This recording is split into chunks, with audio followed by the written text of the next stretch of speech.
Okay, so I think Conrad believes in alien stuff. He's seen it enough, you know? He's seen it multiple times. His desire to be like the Doctor, I think, is genuine. His mum is right, and he does just make up stories.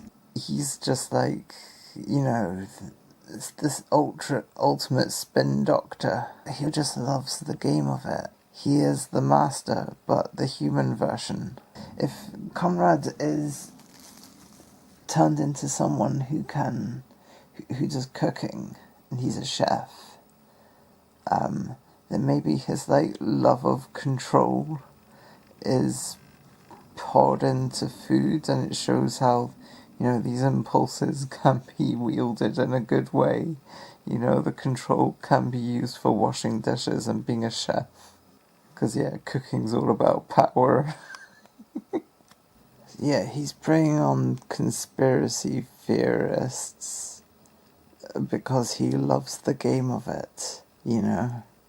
He's like the master in this situation, exploiting whoever he wants for the thrill of the game. That is the master through and through. Okay, if Conrad had a villain name, he'd be called the Narrator.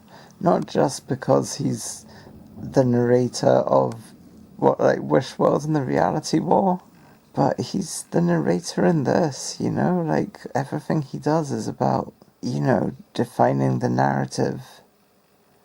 You know, he loves the game of it. And then when the Doctor confronts him at the end, he's... like, maybe I'm remembering wrong, but doesn't he say, "I don't accept your narrative"? Like, this scene here where she's like, "You shot a guy to get in here?" And he's like, "Maybe you shot him. Or he's an actor."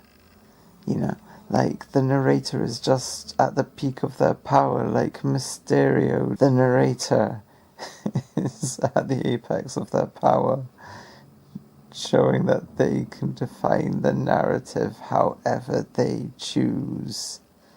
We are powerless against them. So if the narrator is wished to be happy, you know, being in charge of food and washing dishes, how does that tap in? Does that mean he stops being the narrator and is just a happy guy? Like, he isn't even the narrator at his core, like, or at least, like, you know, being the narrator doesn't make him happy. That's a tragic thing. He loves the game, but he is still tortured inside from being so isolated and having such disconnection from humanity. It takes its toll on the narrator. The narrator is a tragic figure.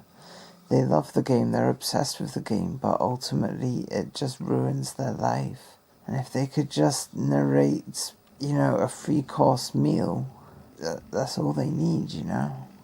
Okay, he says, "I don't accept your reality, nor your narrative," but same difference.